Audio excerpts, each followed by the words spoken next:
Prions ensemble.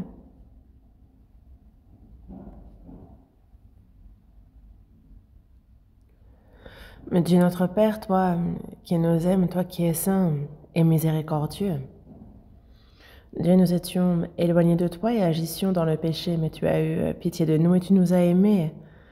Et c'est le Seigneur Jésus qui s'est chargé du jugement et de la malédiction que nous devions recevoir, et par le précieux sang qu'il a versé, tu as éternellement effacé tous nos péchés. Et c'est sans aucun mérite de notre part que tu nous as sauvés. Nous te remercions pour cette grande grâce. Désormais, le reste de notre vie, c'est pour ta volonté, pour ta gloire et uniquement pour cela que nous souhaitons vivre. Tu nous permets de vivre avec ta grâce, avec l'espérance glorieuse de ton royaume. Nous te remercions de nous accompagner à chaque instant. À cette heure, nous qui avons reçu la rédemption éternelle par le précieux sang versé pour nous, sommes réunis devant toi pour louer ta grâce, ton amour, pour apprendre ta parole. Et merci pour la communion que tu nous permets d'avoir parmi les saints. Nous croyons en ce que tu es parmi nous, Seigneur, à cette heure encore, et tes regards sur chacun d'entre nous. Que par ta main miséricordieuse, nous soyons soutenus et accorde la grâce dont chacun a besoin. Ton Église, dans le monde entier, il y a tous les frères et sœurs qui, malgré les difficultés, gardent la foi. Seigneur, par ta grâce et par ta parole puissante, soutiens-les, quelles que soient les tribulations, que ce soit seulement pour ta volonté, pour l'Évangile, qu'ils puissent vivre, guide-les. Ce monde est de plus en plus terrible et c'est chaque jour qu'il se corrompt davantage. Nous sommes nous faibles et il nous arrive parfois de ne pas connaître ta volonté. Il nous arrive trop souvent de suivre la convoitise de notre chair, mais que par ton esprit, par ta parole puissante, nous soyons soutenus et qu'en tant que tes enfants, nous puissions vivre sans être honteux et guide-nous toujours davantage. À tous les frères qui prêchent ta parole, donne-leur la sagesse, accompagne-les. À ceux qui sont malades, à tous ceux qui sont dans la faiblesse, sois avec eux en toutes choses, accorde-leur ta grâce, qu'ils puissent le reste de leur vie être en bonne santé, qu'ils puissent également avoir l'occasion de te servir, de faire le service pour toi. En ton temps, tu nous donnes la parole dont nous avons besoin, tu nous enseignes comment il nous convient de nous conduire. À cette heure encore, donne-nous la parole dont nous avons besoin, que par ta parole et par ta puissance, nous soyons renouvelés, perfectionnés et parfaits. Fortifie-nous, nous avons prié au nom de notre Seigneur Jésus-Christ. Amen. Ouvrons la Bible. Évangile selon Matthieu, chapitre 22.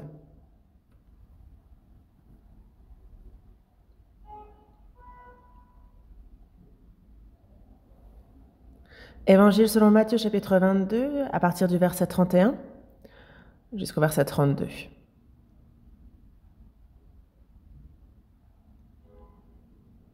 Matthieu, chapitre 22, versets 31 et 32. Pour ceux qui aiment de la résurrection des morts, n'avez-vous pas lu ce que Dieu vous a dit?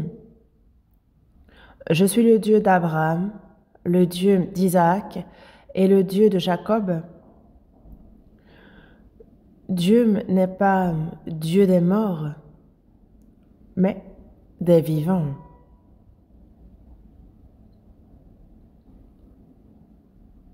Jusqu'ici,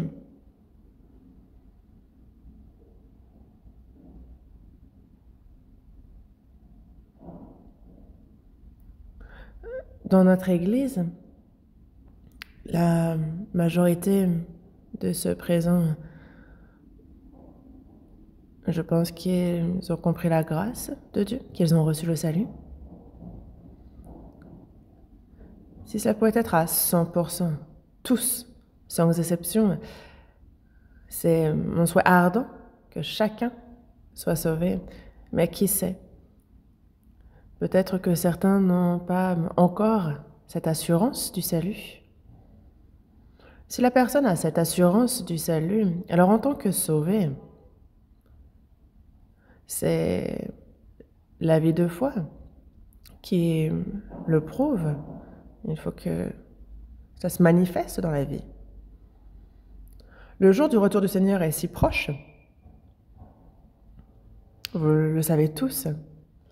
Le jour du Seigneur est si proche. À travers la Bible,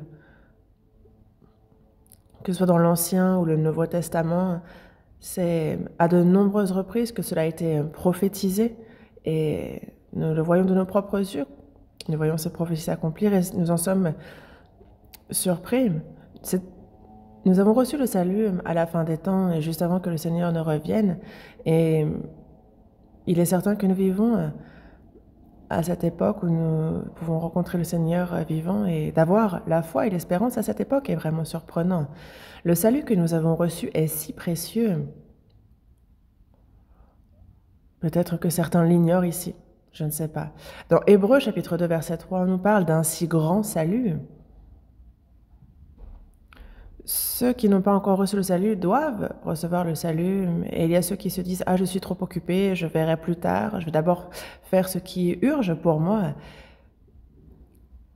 Une telle réaction est parce qu'ils ne connaissent pas la valeur même du salut, combien c'est un si grand salut.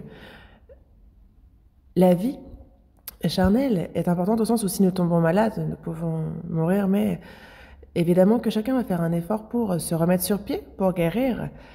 Et cette vie sur Terre est tout au plus longue de 100 ans, alors que la vie éternelle, c'est une vie que l'on doit pouvoir passer pour l'éternité avec le Seigneur, être né de nouveau, avoir reçu le salut, avoir reçu la vie éternelle, être devenu enfant de Dieu. Tout cela revient au même. On a reçu la vie éternelle.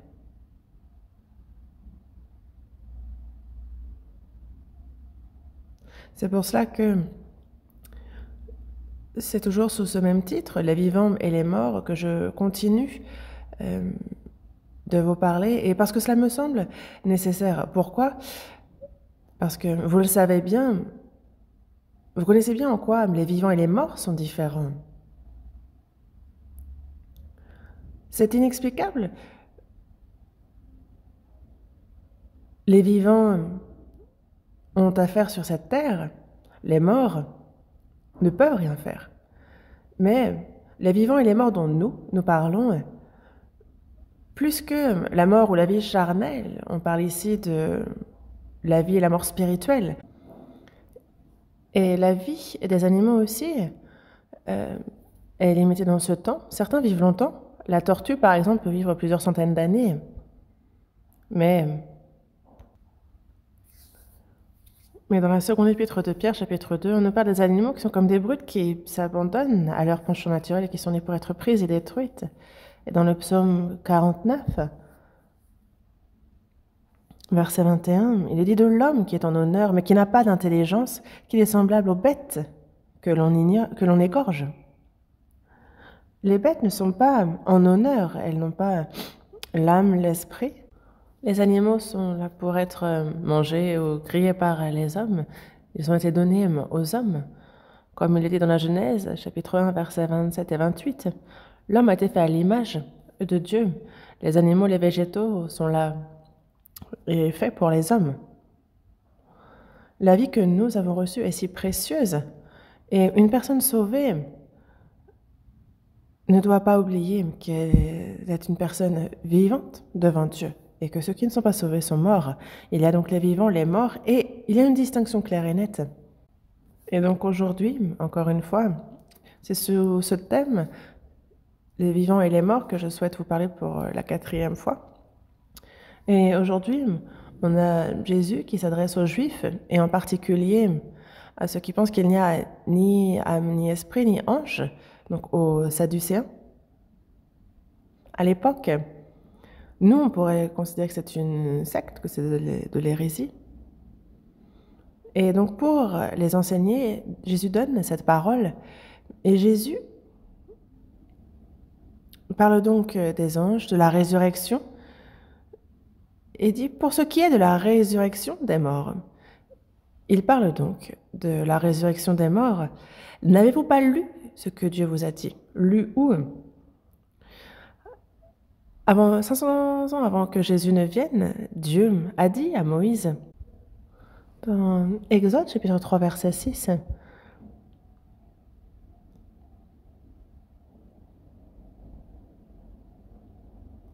Moïse, qui était donc fils adoptif de la fille de Pharaon, a tué un Hébreu et il a donc ensuite fui dans le désert de Madian. Il y passe 40 ans.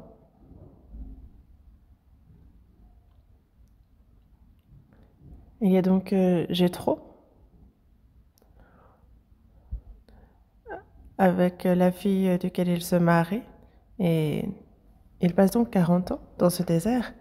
Mais Dieu se manifeste à Moïse. Il y a ce buisson d'épines qui s'enflamme, mais qui ne se consume pas.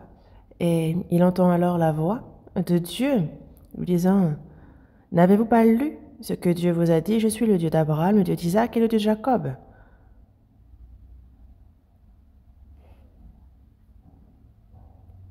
C'est ce qu'il dit. Et il dit donc, Moïse, je t'envoie pour guider mon peuple. Mais ce n'est pas une parole qu'il adresse seulement à Moïse, mais également à tout le peuple d'Israël. Et c'est bien pour cela. N'avez-vous pas lu ce que Dieu vous a dit? Ce qui est écrit dans la Bible l'a été il y a des milliers d'années et s'adresse au peuple d'Israël. C'est ce que Dieu dit, ce que Jésus dit. Jésus, lui qui est venu il y a de cela 2000 ans. Toutes les paroles écrites dans la Bible s'adressent à chacun d'entre nous aussi, qui sommes ici présents maintenant. N'avez-vous pas lu ce que Dieu vous a dit? Je suis le Dieu d'Abraham, le Dieu d'Isaac et le Dieu de Jacob. N'avez-vous pas lu ce que Dieu vous a dit? Qu'est-ce que cela signifie? Dieu n'est pas le Dieu des morts, mais des vivants. Si on regarde ce verset vite fait, on ne le comprend pas. Le Dieu d'Abraham, le Dieu d'Isaac et le Dieu de Jacob. En quoi il peut donc dire être le Dieu des vivants et non pas le Dieu des morts? Mais en hébreu, quand on regarde ce qui a été écrit ici, ce qui est important, c'est les temps. Abraham a vécu 2000 ans avant que Jésus ne vienne, environ. La parole qu'il adresse à Moïse, et donc il parle de quelqu'un qui était là 1500 ans avant que Moïse ne vienne, mais il y a donc Abraham, Isaac, Jacob, les ancêtres.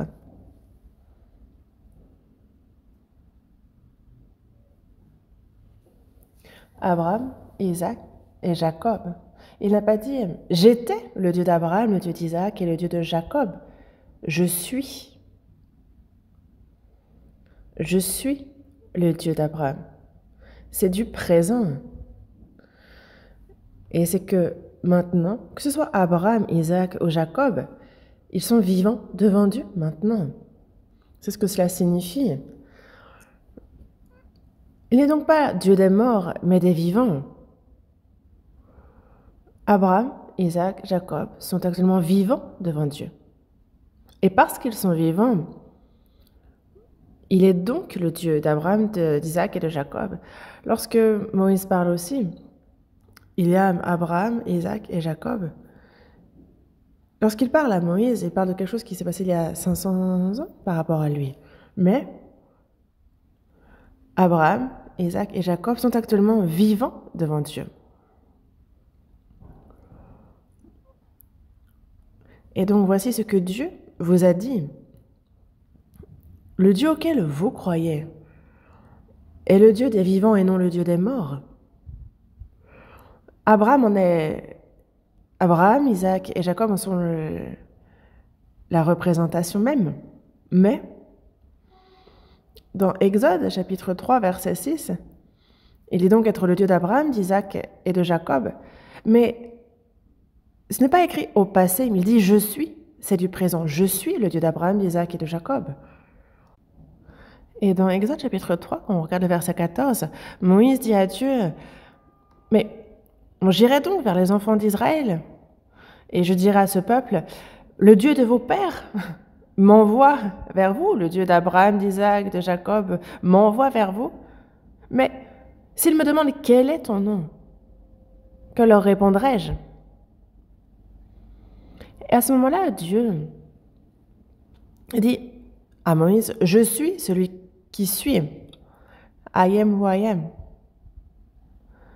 Et grammaticalement parlant, c'est une phrase à laquelle il faut bien réfléchir. « Je suis celui qui suis. » Qui suis-je? Je suis celui qui est. Je n'ai besoin de personne, je suis. Parce qu'il est le créateur, certains disent, qui a créé Dieu? Mais si quelqu'un a créé Dieu, c'est Dieu qui s'est créé lui-même. Il est le créateur, celui qui est. Et c'est inexplicable. Lui, cet être divin, comment pourrions-nous, par notre langage, tout exprimer, tout expliquer le concernant? Non, c'est inexprimable, inexplicable ici. Je suis celui qui suis. Que ce soit cette partie-là, ou le fait qu'il soit, ou le fait qu'Abraham, Isaac et Jacob soient vivants devant Dieu actuellement, ça revient à la même signification. Dieu est, il est vivant. Abraham, Isaac, Jacob aussi sont vivants devant Dieu maintenant. Et c'est pour cela qu'il n'est pas Dieu des morts, mais des vivants. Dans la première épître aux Corinthiens, chapitre 15, verset 22, il est dit que comme tous meurent en Adam, de même aussi tous revivront en Christ. Adam est le représentant de l'humanité et par sa désobéissance, à cause du fruit de l'arbre de la connaissance du bien et du mal dont il lui avait été interdit de manger, il en a mangé et il est spirituellement mort. Et ensuite, tous meurent donc en Adam, comme il est écrit.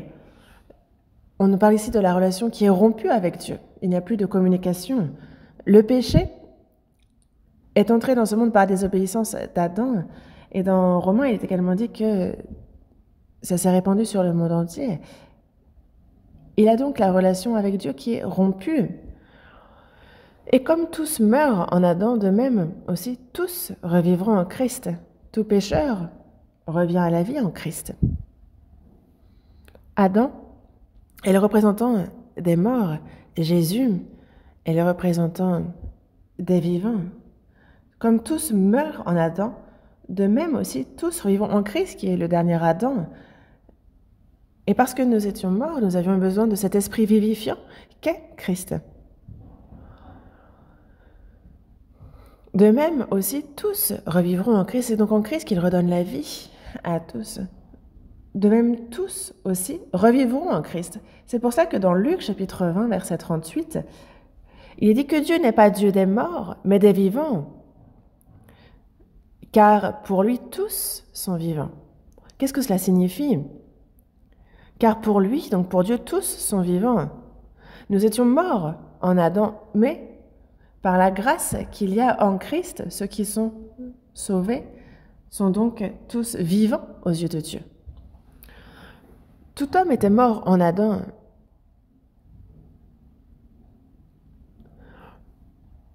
C'est à cause d'une seule personne que tous sont devenus désobéissants et pécheurs. Adam est mort et c'est en Christ, le dernier Adam, que nous reprenons vie, que nous revivons. Et c'est pour ça qu'en Christ, tous ceux qui ont reçu le salut sont donc vivants pour Dieu. Vivants. Et c'est pour cela que ceux qui ont reçu le salut, tout comme Abraham, Isaac et Jacob, Dieu est un Dieu vivant et nous sommes vivants devant Dieu. Et ceux qui ne sont pas sauvés sont morts devant Dieu. Ils ne connaissent pas Dieu. Ils sont ceux qui n'ont rien à voir avec Dieu. Ils sont morts, ils ne sont pas bons, ils sont inimitiés contre Dieu. Et donc Dieu n'est pas leur Dieu, et ils sont sous l'emprise du diable.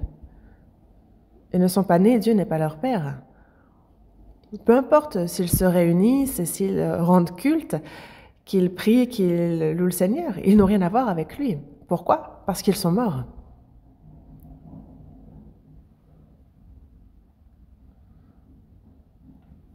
Quand on parle des vivants, on parle de quelqu'un qui est mort en Adam et qui est né de nouveau en Christ et qui est donc revenu à la vie en Christ. Il est le Dieu des vivants.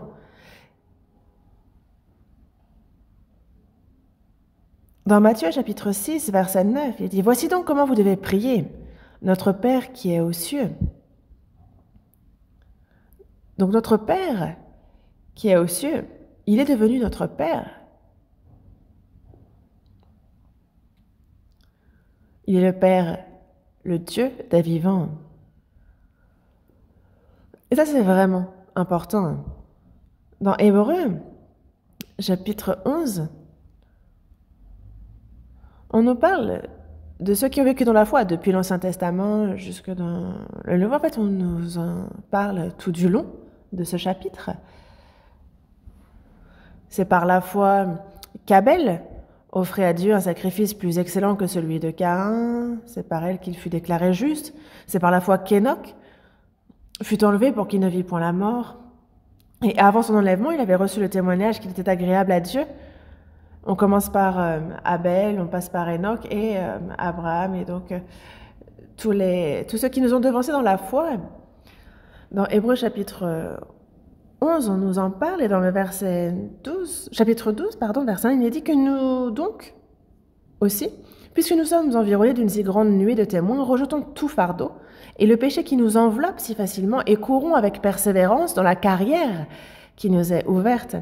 On nous compare donc à des coureurs qui sont dans la carrière, dans le stade, et pour lesquels il faut courir avec persévérance. On a les Jeux Olympiques, n'est-ce pas? Et les athlètes qui s'entraînent, et il y a ceux qui courent dans le stade. Et il y a une foule dans le public qui observe, qui regarde si la personne court bien ou non. Mais nous-mêmes, nous avons, dans la foi est une course, nous courons. Et il y a aussi, nous sommes environnés d'une si grande nuée de témoins. Qui sont ces témoins? Quelle est cette grande nuée de témoins?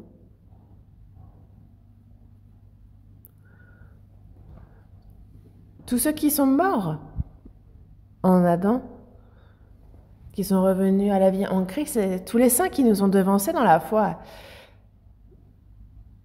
Tous les saints aussi sauvés depuis Jésus. Nous sommes donc environnés d'une si grande nuée de témoins qui nous observent. Ils sont donc vivants. Comment est-ce que des morts pourraient nous environner et nous observer? Tous nos aînés dans la foi, tous ceux qui ont vécu par la foi, sont vivants et nous environnent. Les saints sont donc, nous environnent, nous observent et sont vivants devant Dieu. Et vivants, c'est que lorsque l'on a reçu le salut, donc une fois, que notre chair soit vivante ou morte, devant Dieu nous sommes vivants. Abraham était là 2000 ans avant que Jésus ne vienne. Il est mort. Isaac est mort, Jacob est mort aussi. Mais Jésus a dit non. Non, ils sont vivants devant Dieu. C'est ce que nous dit Jésus. Et c'est pour ça qu'il est le Dieu d'Abraham, de Jacob, d'Isaac. Pourquoi? Parce qu'ils sont vivants, et c'est pour ça qu'il est le Dieu des vivants. Et c'est la même chose pour nous. Nous aussi, quand on reçoit le salut, nous sommes désormais compris dans ce troupeau des vivants. Et ça, c'est vraiment très important.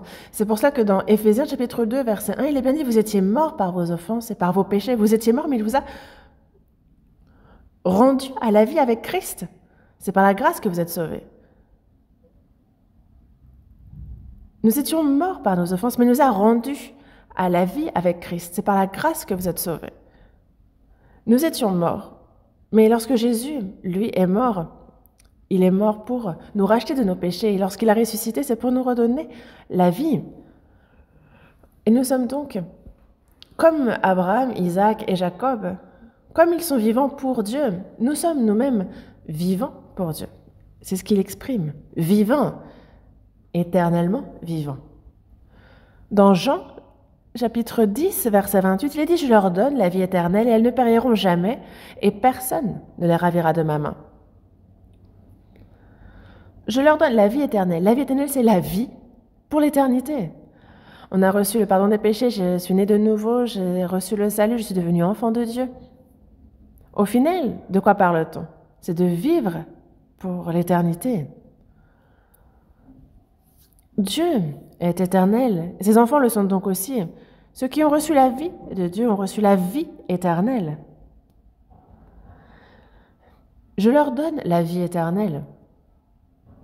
Certaines personnes disent que même les sauvés, s'ils ne font pas attention, peuvent finir en enfer en ayant perdu leur salut. Mais ça, c'est faux. Non, ce n'est pas ce que cela explique. Une personne qui a véritablement reçu le salut est enfant de Dieu. Et un enfant de Dieu ne périra jamais. Le peuple d'Israël, donc depuis Abraham, on a le peuple d'Israël, le peuple élu de Dieu. Mais même s'ils ont rejeté Jésus, pour ce péché, ils ont été, durant 2000 ans, dispersés dans le monde entier, ils ont été massacrés partout où ils allaient. Il nous a montré combien il est grave de rejeter Jésus.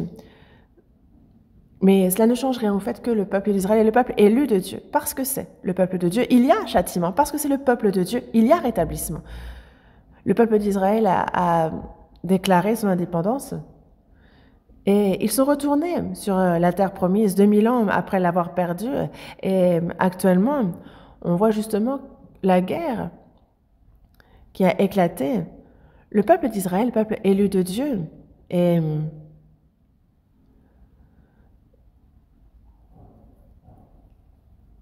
ceux qui servent Dieu comme si c'était Dieu, alors que c'est un Dieu qui n'existe pas, les musulmans qui servent Allah, on disait que qui gagne? C'est Dieu qui gagne. Dieu fait qu'Israël gagne.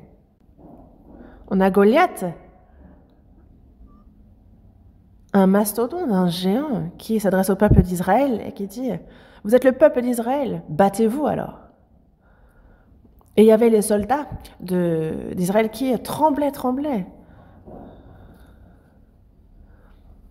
Et David lui vient et dit « C'est qui ce Philistin, lui qui insulte l'armée du Dieu vivant ?» Je lui ai réglé son compte. Il a pris en main son bâton, il choisit dans le torrent 5 pierres polies, il les met dans sa gibecière de berger et dans sa poche. Puis, en fait, sa fronde à la main, il s'avance contre le Philistin.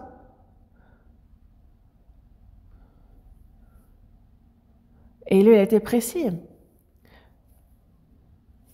Lorsque David gardait les brebis, il utilisait sa fronde aussi contre les bêtes sauvages. Et c'est pour cela que là, il prit 5 pierres, mais pourquoi 5? C'est que Goliath ils étaient 5 frères en tout, et donc c'était pour le reste de la famille.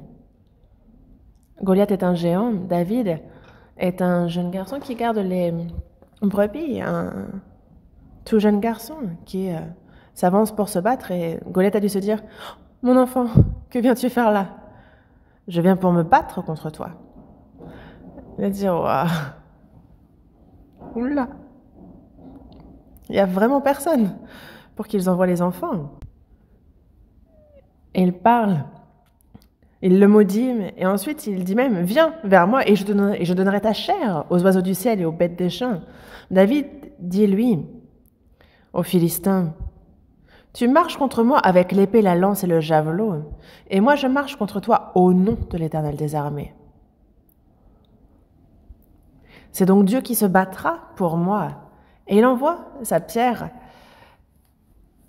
C'est lui qui l'a lancée. Mais c'est Dieu qui a visé très précisément.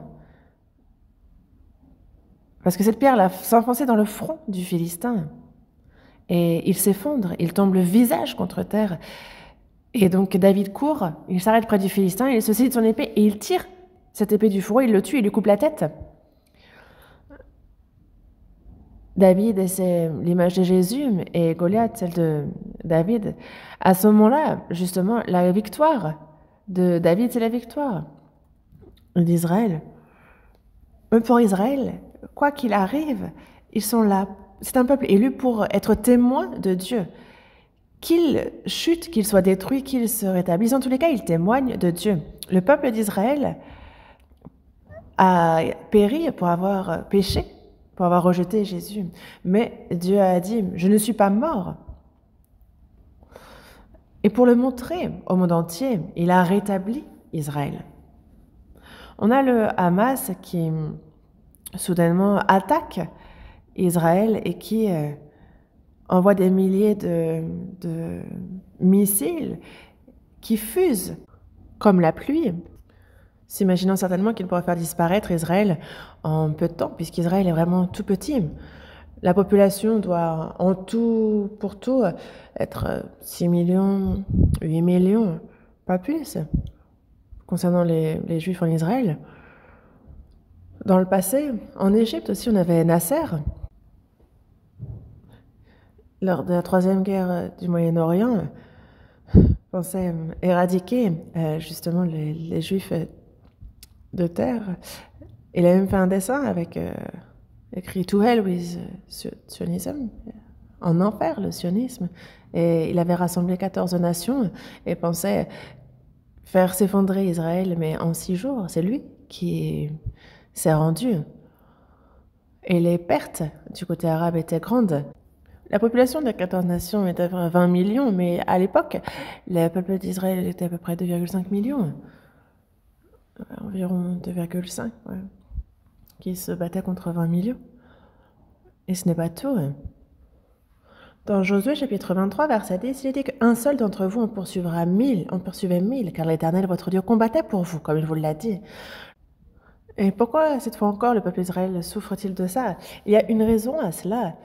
C'est que, proche, il y a des terres cultivées. Je suis allée à 3 reprises en Israël et j'ai pu voir justement ces unions agricoles. Et ils vivent bien. Ils ont fait du désert vraiment une terre fertile, mais de ce que j'ai entendu, ils font beaucoup de festins, ils dansent face à des idoles. Ils se prosternent devant les idoles comme lorsque, par exemple, le peuple d'Israël dans le désert, lorsque Moïse était parti pour recevoir les tables de la loi, et il y avait le peuple, lui, resté en bas, qui disait « On ne sait pas ce que Moïse est devenu », et ils se sont fait un veau d'or, et ils ont dansé, et ils ont chanté. Et un peu comme cela, en fait, le peuple d'Israël, dès que l'occasion se présente, ils vont vénérer Baal, Astarté, et des fois vont même jusqu'à apporter leurs idoles dans le temple, et à chaque fois, Dieu les a punis. Quand on voit le peuple d'Israël, ils sont très peu à être sauvés. En 2002, la 3e fois lorsque je suis allée en Israël, c'était pour une mission d'évangélisation.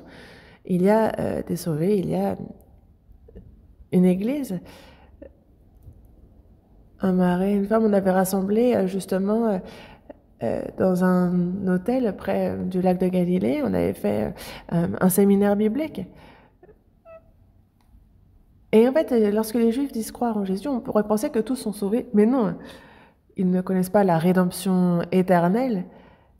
Et un peu comme les pentecôtistes, ils vont se mettre à danser. Évidemment qu'il doit y avoir des sauvés. Mais on parlait de la rédemption éternelle et ils nous regardaient avec un air ébahi, comme si on n'avait jamais entendu parler. Et c'est pour cela que, certes, on a le peuple d'Israël qui a déclaré son indépendance, mais concernant ceux qui croient en Jésus-Christ, ils sont très peu nombreux. Et on a le judaïsme qui, encore maintenant, est très influent. Et ce sont les Juifs qui ont tué Jésus. Ce sont les Juifs qui ont également tué les apôtres et les disciples. Et encore maintenant, on a le judaïsme qui est grandement influent et qui use de son autorité et qui, encore maintenant, cherche à tuer ceux qui croient en Jésus. Mais pourquoi est-ce que Dieu aide Israël? C'est étrange, non? Le peuple d'Israël, dans l'Ancien Testament, lorsqu'il péchait, il y avait les nations alentours qui étaient utilisées pour frapper Israël. Et on ne peut pas les frapper trop fort parce que sinon ils vont périr. Donc ils étaient rétablis après. Et donc à chaque erreur, ils étaient punis, puis rétablis.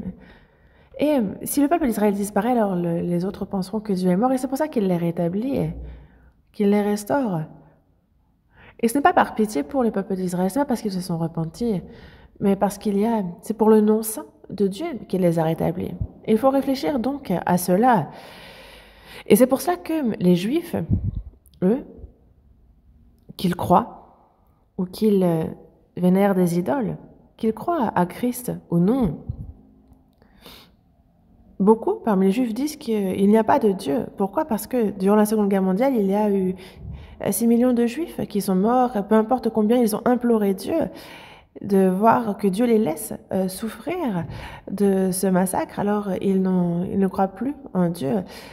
Ne pensant pas au fait que ce soit leurs ancêtres qui ont rejeté Jésus, disons que le sang retombe sur eux et sur leurs enfants. Ils ne font pas le lien, mais dans tous les cas, en Israël,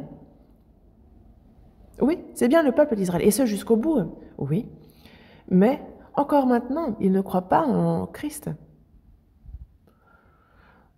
Dans Romains chapitre 11, verset 25, il est dit que c'est qu'une partie d'Israël est tombée dans l'endurcissement jusqu'à ce que la totalité des païens soit entrée. Et donc une partie d'Israël est tombée dans l'endurcissement, c'est pour ça qu'ils ne croient pas en Christ. Et à la toute fin, on verra donc tous les Juifs, sans exception. Il n'en restera pas un seul qui ne soit pas retourné en Israël. Et alors, comme c'est écrit dans Apocalypse, chapitre 11, on verra 144 000 Juifs être sauvés. Ça, c'est leur dernière occasion, là où les Juifs seront sauvés. Mais il faut que le temps de la grâce, l'évangélisation des païens soit terminée pour qu'ensuite, justement, eux soient sauvés. Et c'est pour ça que encore maintenant, de nombreux Juifs ne croient pas en Christ. Si on réunit tous les Juifs, on sera peut-être 2 millions. C'est pas un grand nombre non plus parce que ils ne sont pas tant que ça en soi. Et tous retourneront en Israël. Pourquoi? Parce qu'il y aura persécution là où ils sont. Et il y en a déjà maintenant. Regardez le Hamas actuellement qui cherche à rayer de la carte Israël. Mais vous voyez, tous les musulmans qui sont dans tous les pays, on en a aussi aux États-Unis, en Europe, en Corée. Regardez les mouvements que cela soulève. Regardez, il y a les mouvements pro-palestiniens qui sont partout. Et justement, ça va pousser chaque juif à retourner. Et il ne restera pas un, comme il est écrit dans Ézéchiel, chapitre 39. Pas un ne restera hors d'Israël. Mais avant cela, il y aura donc la paix au Moyen-Orient. Dans Daniel, chapitre 9, verset 27, on nous parle de cette semaine, donc de la première partie de cette année de tribulation. On nous parlera d'une paix. Mais avant cela, en tout cas, le Seigneur revient. Le Seigneur revient avant cela. Donc, je vous disais d'être observateur. Vous voyez la guerre au Moyen-Orient. On voit ça devient compliqué, ça bouge. Et donc, c'est le monde entier qui bouge. Et la guerre au Moyen-Orient, ce n'est pas juste au Moyen-Orient. Ça va troubler l'économie mondiale. Et là, dans l'immédiat, en Corée, vous voyez, le pétrole, justement, désormais, 70% nous vient de l'Iran. Mais si jamais ça se bloque, si jamais, justement, l'Iran ferme sa porte, ou si ce genre de trouble, c'est toute la Terre, c'est le monde entier qui en sera affecté. Et donc, ça apportera des changements à l'échelle mondiale. On en parle, et c'est la même chose pour le conflit en Ukraine. Et c'est pour ça qu'il y a ces changements extrêmes qui vont toucher la Terre. Ça arrive.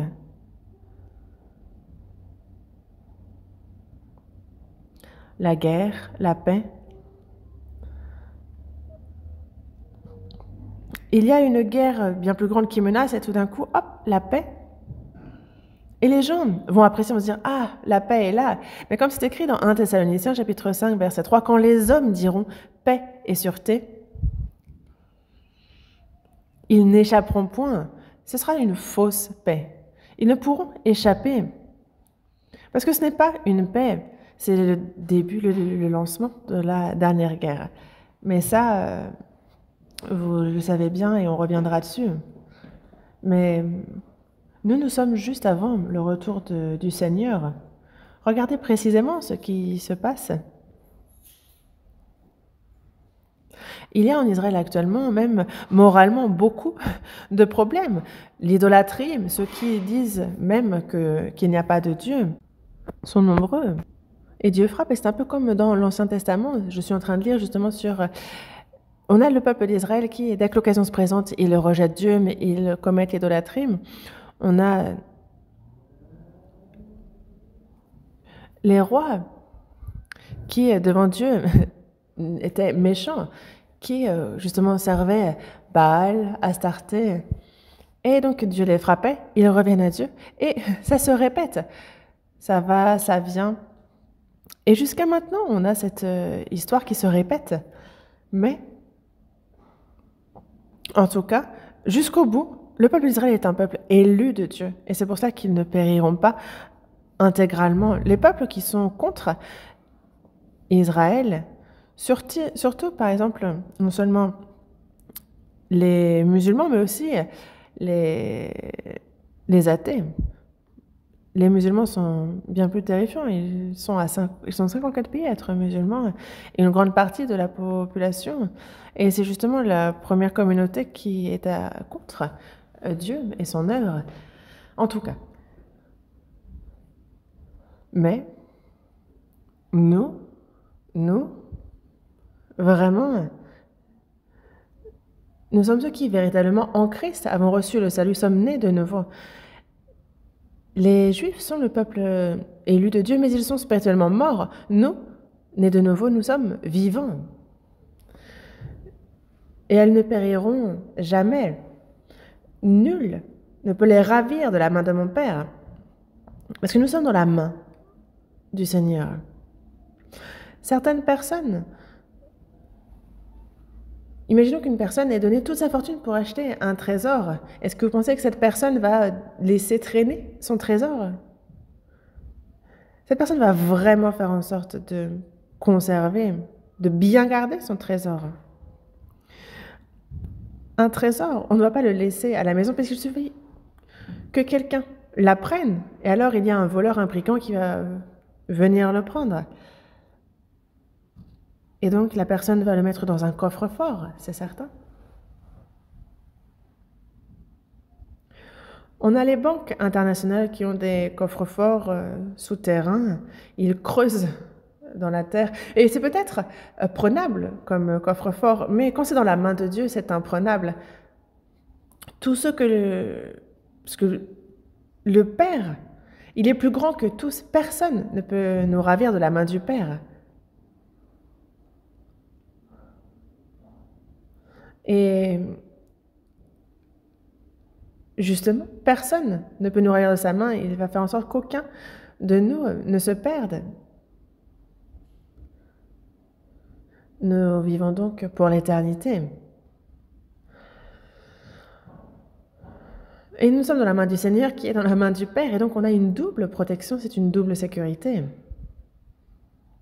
Pourquoi est-ce que je vous répète ces choses? C'est que nous, en fait, le fait que nous soyons sauvés, il nous faut réfléchir à combien c'est surprenant et combien c'est une grande chose. Parmi ce que Dieu fait, qu'il ait envoyé son Fils unique, qu'il ait pardonné ainsi nos péchés, qu'il nous ait sauvés et qu'il ait fait de nous ses enfants, pour nous permettre également de pouvoir participer à sa gloire dans son royaume éternel. Dieu ne peut pas faire plus grand. Jésus n'est pas mort pour les anges. Les anges ne peuvent être enfants de Dieu.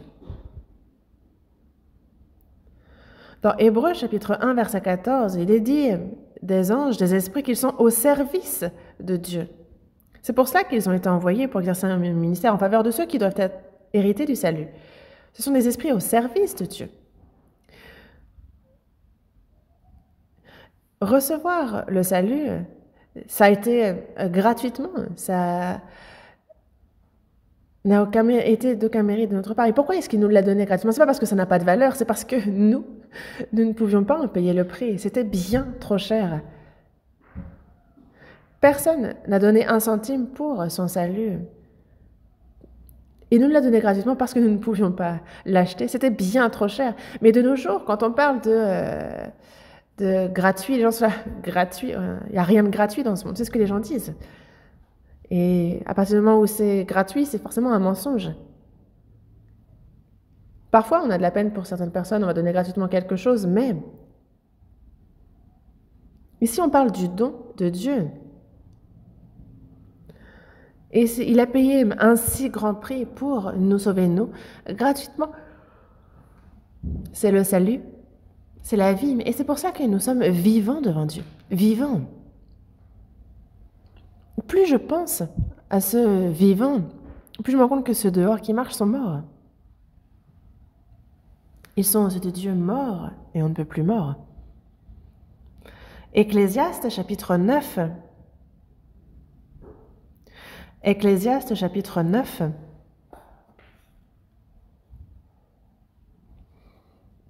Chapitre 9, verset 4. Ecclésiaste, chapitre 9, verset 4. Lisons ensemble. Pour tous ceux qui vivent, il y a de l'espérance, et même un chien vivant vaut mieux qu'un lion mort. Pour tous ceux qui vivent, il y a de l'espérance. Pour tous ceux qui vivent, donc parmi les vivants, qu'est-ce que cela veut dire? Dieu est vivant. Ceux qui ont reçu le salut, ceux qui sont nés de nouveau, sont vivants désormais. Ceux qui ont reçu le salut, qui sont nés de nouveau, sont désormais en communion avec Dieu, avec le Fils. Et on a donc cette communion des vivants. Pour tous ceux qui vivent, il y a de l'espérance. Pour tous ceux qui vivent, les vivants. Pourquoi? C'est dans la grâce de Dieu.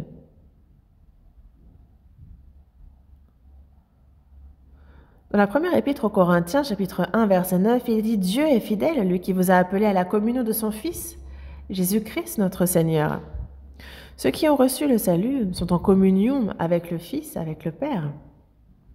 En communion.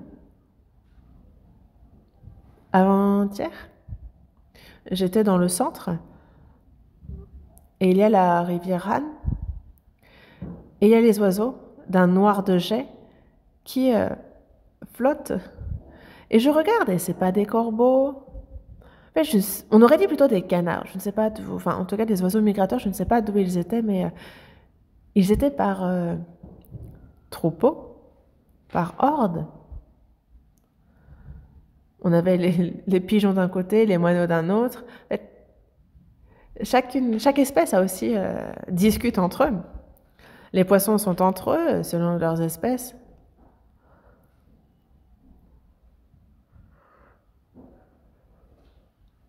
Mais les vivants et les morts ne communiquent pas. Dieu est vivant. Abraham, Isaac, Jacob sont vivants. Les saints qui nous ont devancés sont vivants. Tous les sauvés du Nouveau Testament sont vivants également. On a ce troupeau des vivants. Parmi tous ceux qui vivent, il y a de l'espérance, une espérance éternelle.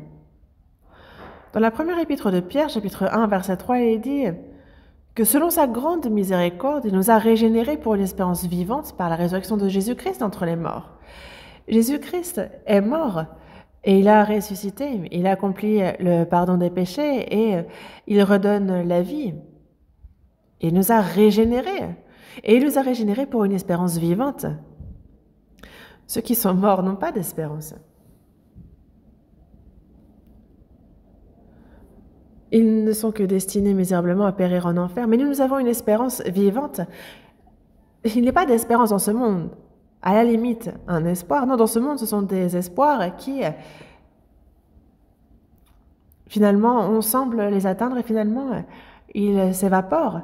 Nous avons une espérance vivante qui ne se peut... On a aussi un héritage qui ne se peut ni corrompre, ni souiller, ni flétrir et qui nous est réservé dans les cieux.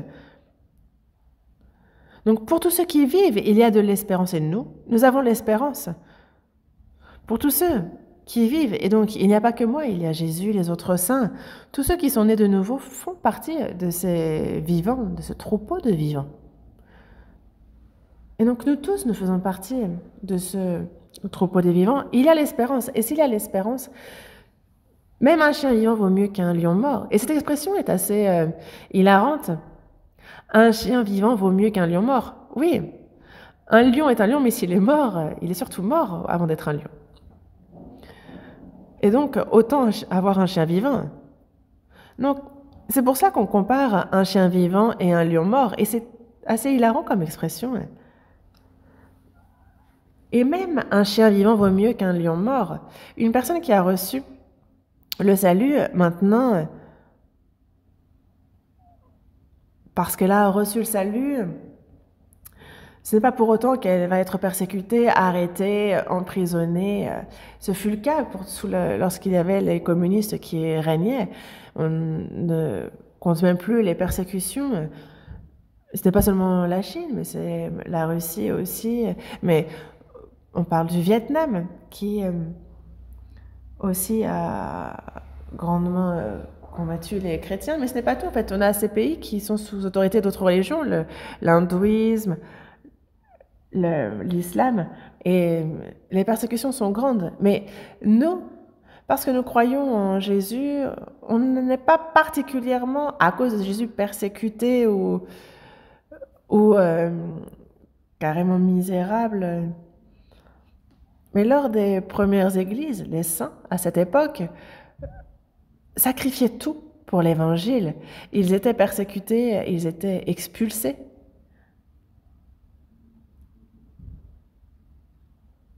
Ils étaient pauvres. Et c'est pour cela que, aux yeux des hommes, ils étaient vraiment misérables.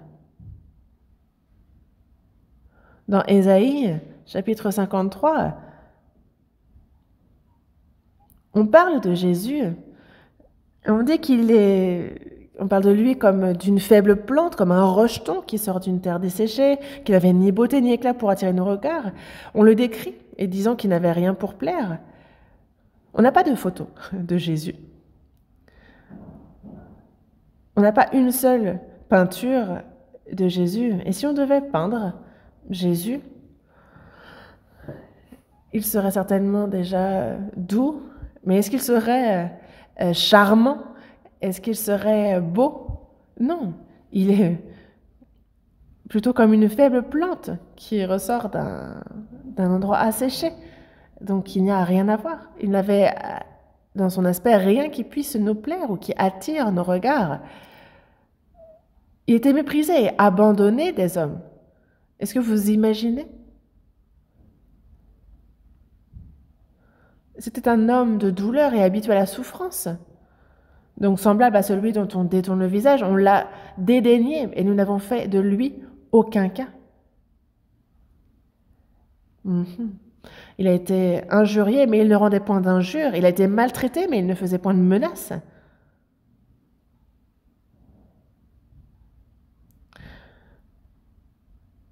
Il a été condamné à mort, mais il ne s'est pas trouvé d'excuse. Une seule fois, il ne s'est pas défendu. Pourquoi?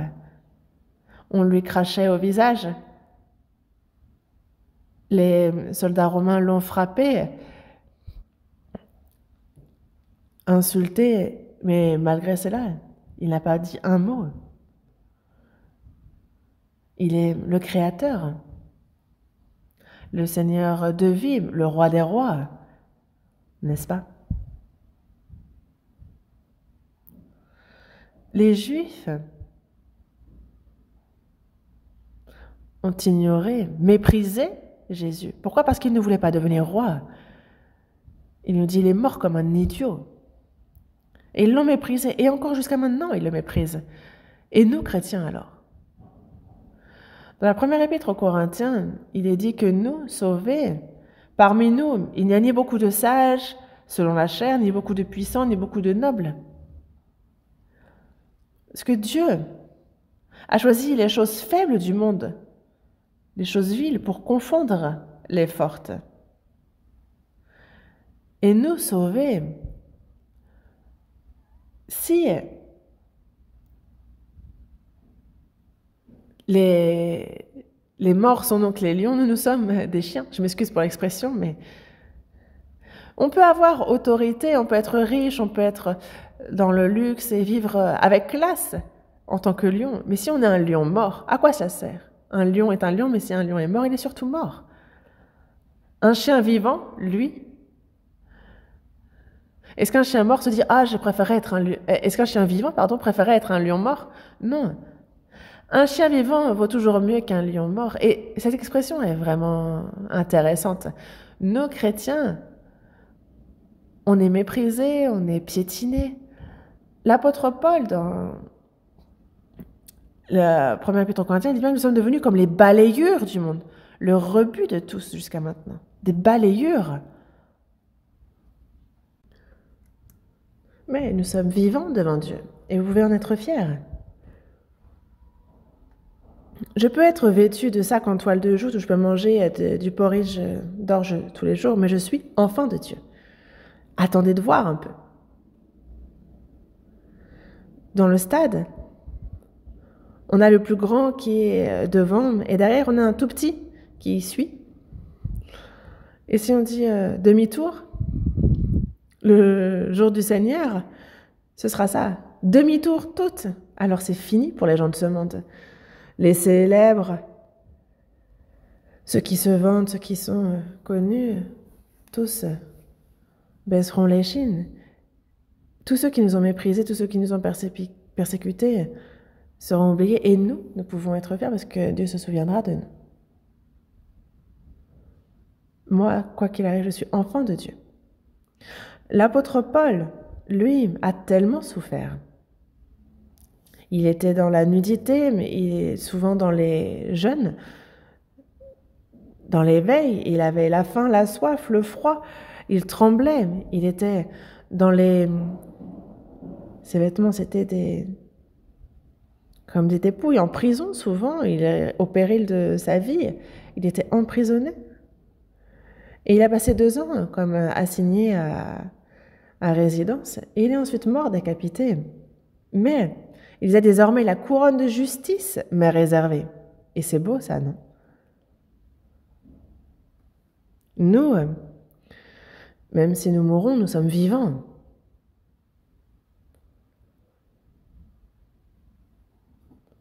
Dans Jean chapitre 11, versets 25 et 26, Jésus lui dit « Je suis la résurrection et la vie, celui qui croit en moi. » Et ensuite, « vivra, quand même il serait mort. Et quiconque vit et croit en moi ne mourra jamais. » Crois-tu cela? Jésus est la résurrection et la vie, et celui qui croit en moi vivra, quand même il serait mort. Même si on meurt charnellement, on est vivant. Et donc quand même nous serions morts, quiconque vit et croit ne mourra jamais. Parce que notre âme, notre esprit ne meurt jamais. De notre vivant, on reçoit la vie, et c'est cette vie-là que nous ne perdons plus. Et quiconque vit et croit en moi ne mourra jamais. Et de notre vivant, ceux qui ont reçu le salut ne mourront jamais. Quand même il serait mort, quiconque vit et croit en moi ne mourra jamais.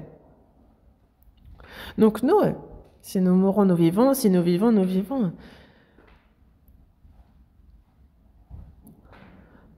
Être vivant, ça, c'est vraiment surprenant, et ça, il faut y réfléchir profondément. Nous avons été rachetés au prix du sang du Seigneur. Il est mort pour nous, il a ressuscité, il nous a donné la vie.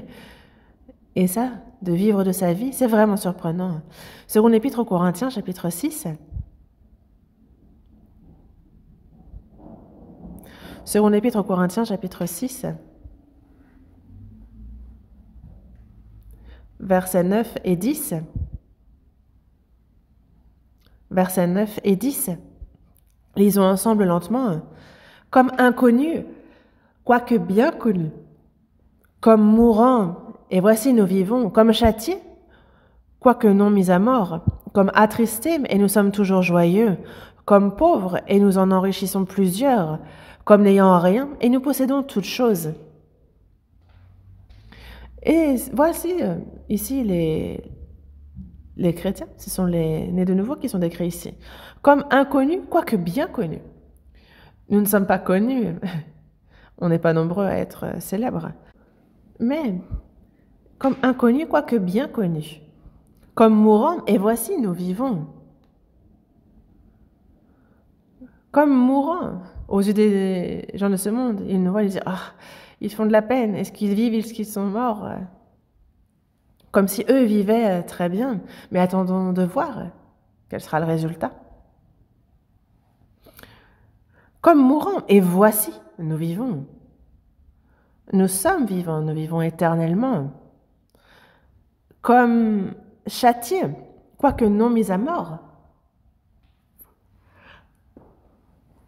Oui, nous, Dieu nous éprouve.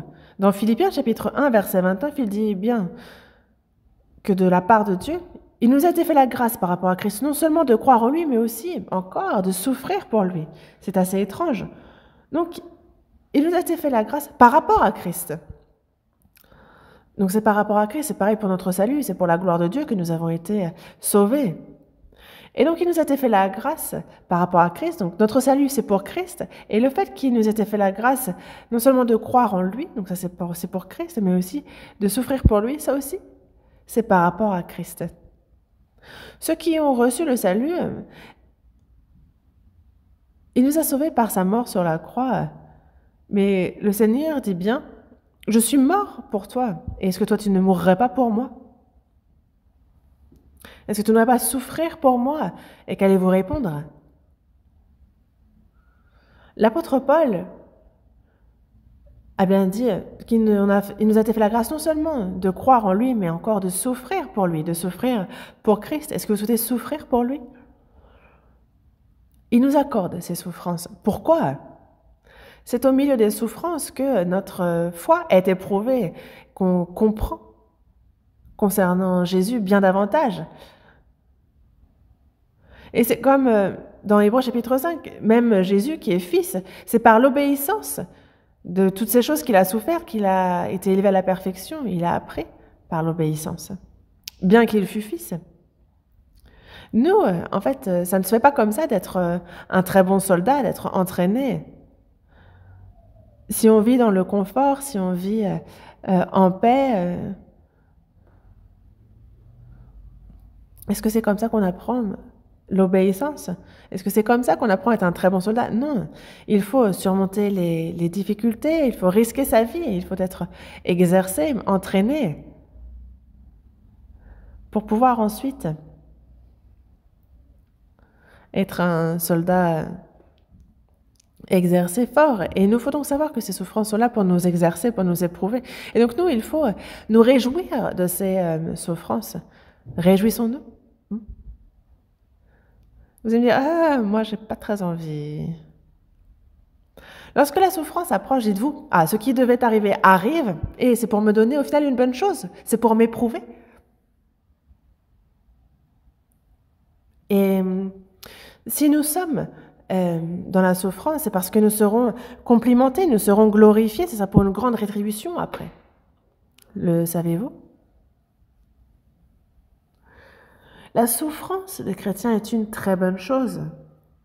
Et donc, ne soyez pas surpris comme d'une chose étrange qui vous arrive de la fournaise qui est au milieu de vous pour vous éprouver. Ne soyez pas surpris.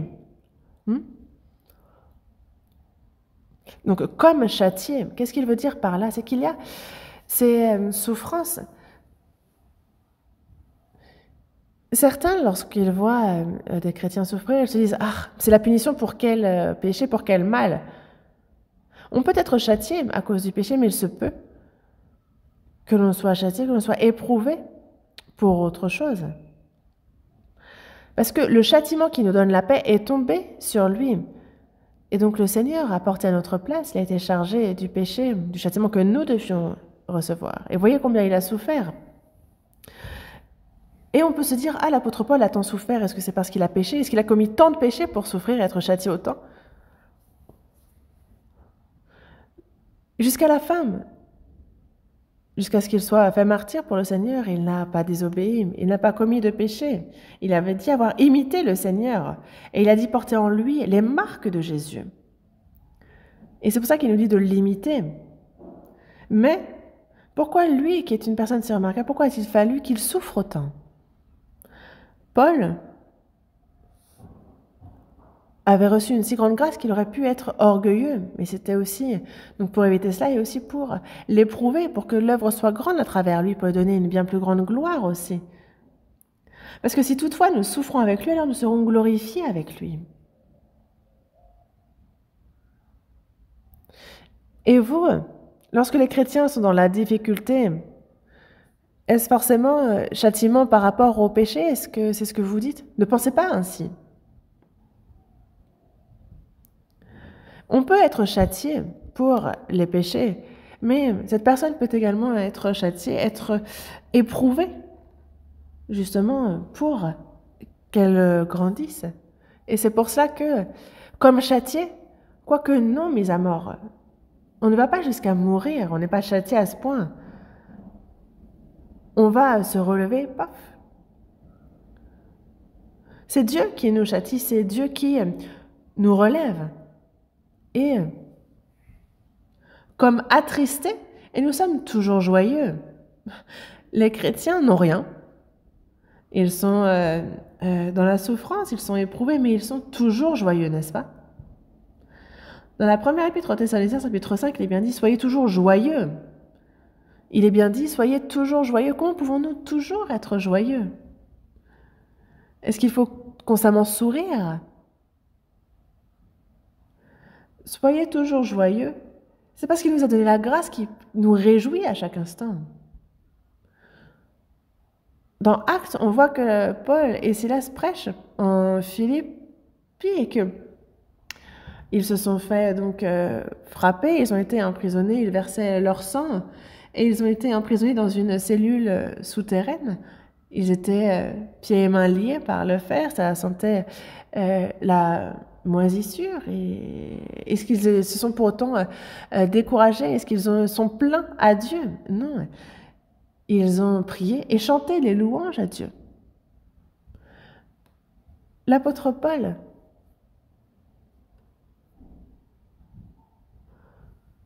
et quelqu'un qui a approuvé la lapidation de la chrétienne, mais il s'est réjoui justement d'avoir été digne de subir des outrages pour le nom de Jésus. Il s'est réjoui de pouvoir souffrir, de pouvoir être éprouvé, de pouvoir mourir pour le nom de Jésus. Car c'est un privilège, tout le monde ne peut pas mourir pour Jésus. Car si nous vivons pour le Seigneur, et si nous mourons pour le Seigneur. Et si nous vivons, alors, soit que nous vivons, soit que nous mourons, nous sommes au Seigneur. Mais si nous sommes morts avec lui, nous vivrons avec lui. Si nous persévérons, nous régnerons aussi avec lui. Et c'est pour ça que nous, qu'on nous insulte, qu'on nous méprise, que l'on nous persécute, on se réjouit, on ne peut que se réjouir constamment. Et il y a une raison à notre joie constante, c'est que Dieu nous a sauvés. Il est avec moi. Et ces souffrances momentanées, lorsqu'on les supporte, et même si on doit mourir, on se retrouvera dans sa gloire, on sera avec lui. Le pasteur Son, lui, a perdu ses 2 fils qui ont été pris et tués par les communistes. Mais justement, ils étaient emprisonnés, mais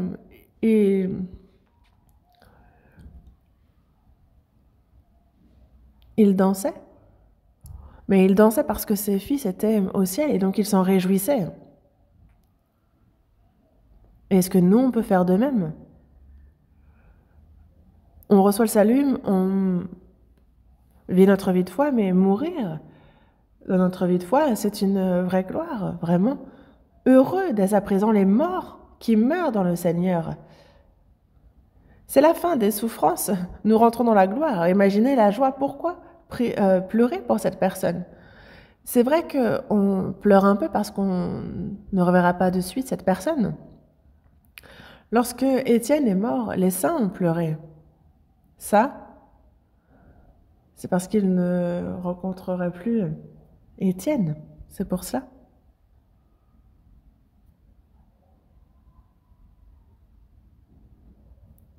Les chrétiens sauvés, lorsqu'ils vivent leur vie de foi, au quotidien, lorsque tout d'un coup ils meurent, alors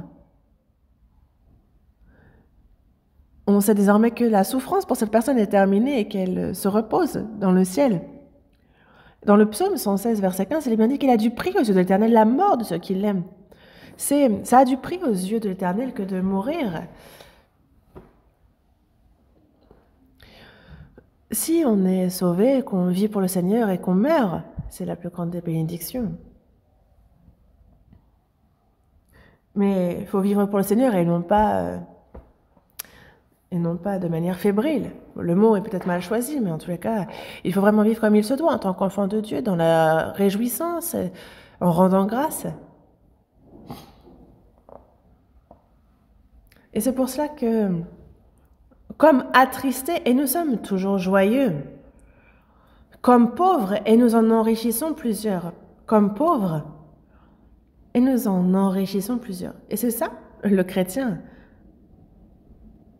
Ce n'est pas parce qu'on est pauvre qu'on ne donne pas. En fait, il y a même plus pauvre que nous encore, et donc on peut quand même donner. Et pour le salut des âmes, parce que c'est une grande bénédiction que de pouvoir enrichir un autre en aidant à ce qu'il soit sauvé. Comme pauvres, et nous en enrichissons plusieurs. Vraiment, nous en enrichissons plusieurs. Ce verset, dans Luc chapitre 6, verset 38, il est dit « Donnez ». Et, c'est quoi ensuite? « Donnez et il vous sera donné ». Lorsque je donne, Dieu me donne. Comment nous donne-t-il? On versera dans votre sein une bonne mesure, serrée, secouée et qui déborde. Mais cherchez ce passage dans Luc chapitre 6, verset 38. Vous voyez, et ce passage est vraiment intéressant. Donnez et il vous sera donné. Mais à quel point? C'est comme quand on pèse, vous savez. Si on secoue, ça fait que tout se tasse bien et donc il y en a plus. Donc c'est la même boîte, mais si on secoue, ça se tasse et il y en a plus. Et donc vraiment, c'est serré. Secoué. En fait, c'est trop. En fait, quand c'est trop, il faut qu'on serre fort pour ne pas faire tomber. Et il nous faut croire en ces versets. Mais il y a ceux qui veulent seulement recevoir, et sachez que ces personnes-là auront toujours un panier vide. Dans la mesure du possible, même si c'est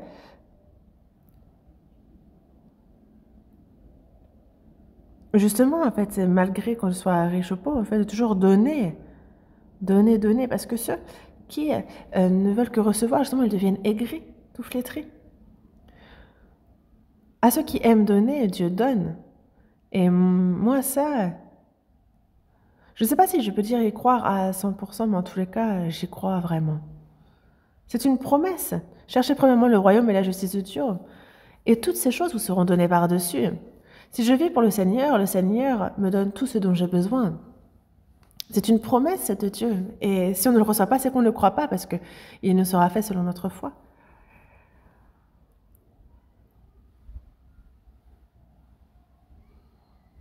Comme n'ayant rien, et nous possédons toutes choses. Parce que Dieu est celui qui possède tout. Et Jésus, dans Jean chapitre 17, avant de mourir, il a sa prière, disant « Tout ce qui est à moi est à toi, et ce qui est à toi est à moi. Ce qui est au Père est à moi, et ce qui est à moi est au Père. »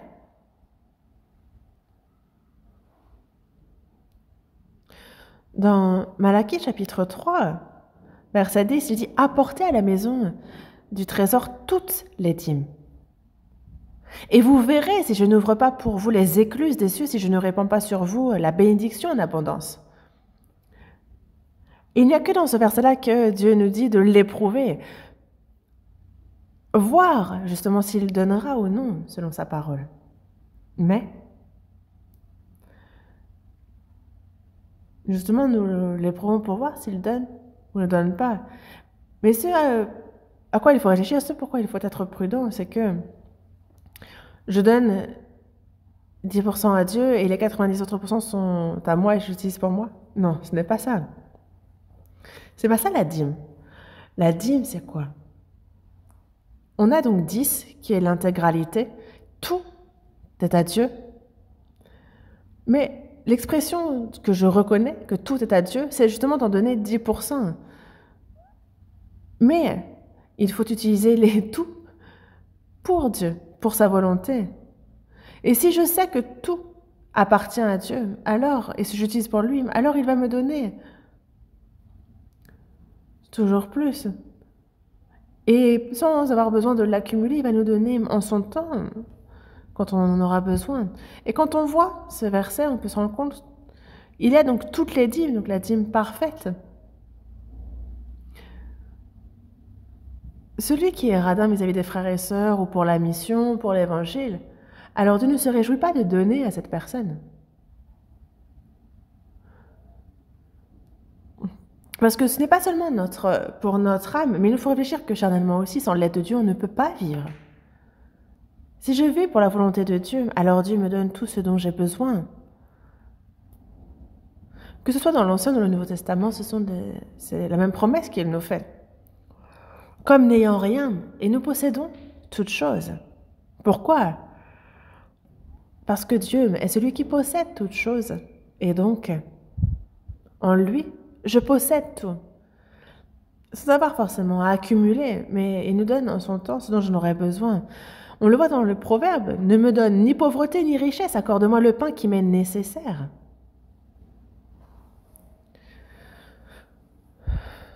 De peur que dans l'abondance je ne te renie et ne dise qui est l'Éternel, ou que dans la pauvreté je ne dérobe et ne m'attaque au nom de mon Dieu parce que j'ai trop faim, ou que je que je convoite ce qui est à mon prochain, ou que je ne m'attaque au nom de Dieu. Donc, ne me mets ni dans l'abondance, ni dans la pauvreté, mais donne-moi le pain qui m'est nécessaire. Dans la première épître à Timothée, chapitre 6, verset 8, l'apôtre Paul nous dit bien, si donc nous avons la nourriture et les vêtements, ça nous suffira. Il ne faut pas que les chrétiens soient avides.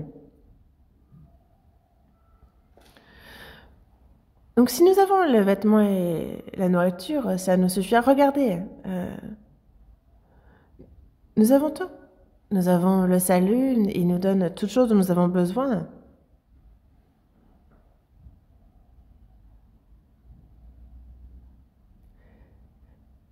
Et donner, rendre à Dieu ce qu'il nous a donné, c'est normal, il n'y a rien de particulier en soi.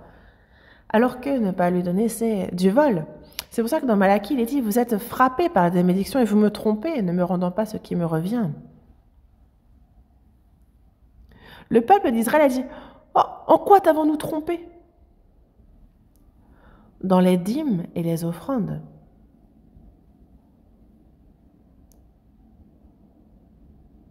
Et c'est pour cela que vous êtes frappés par la malédiction. Si on obéit, on est béni. Si on désobéit, on est maudit. Ce sont des versets terrifiants. Le salut, c'est par la grâce de Dieu qu'on le reçoit, mais ensuite, il nous sera fait à chacun selon nos œuvres. Et c'est pour cela que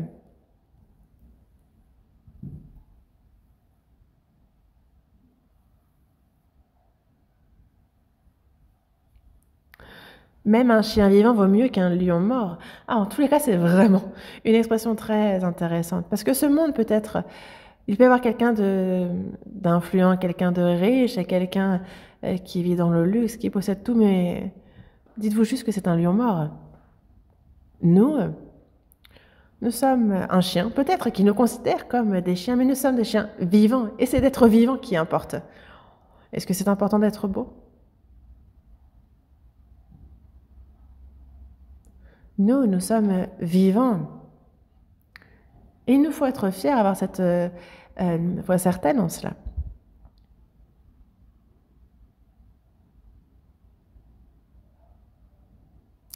Je me suis résolue cette fois-ci à terminer un peu plus tôt.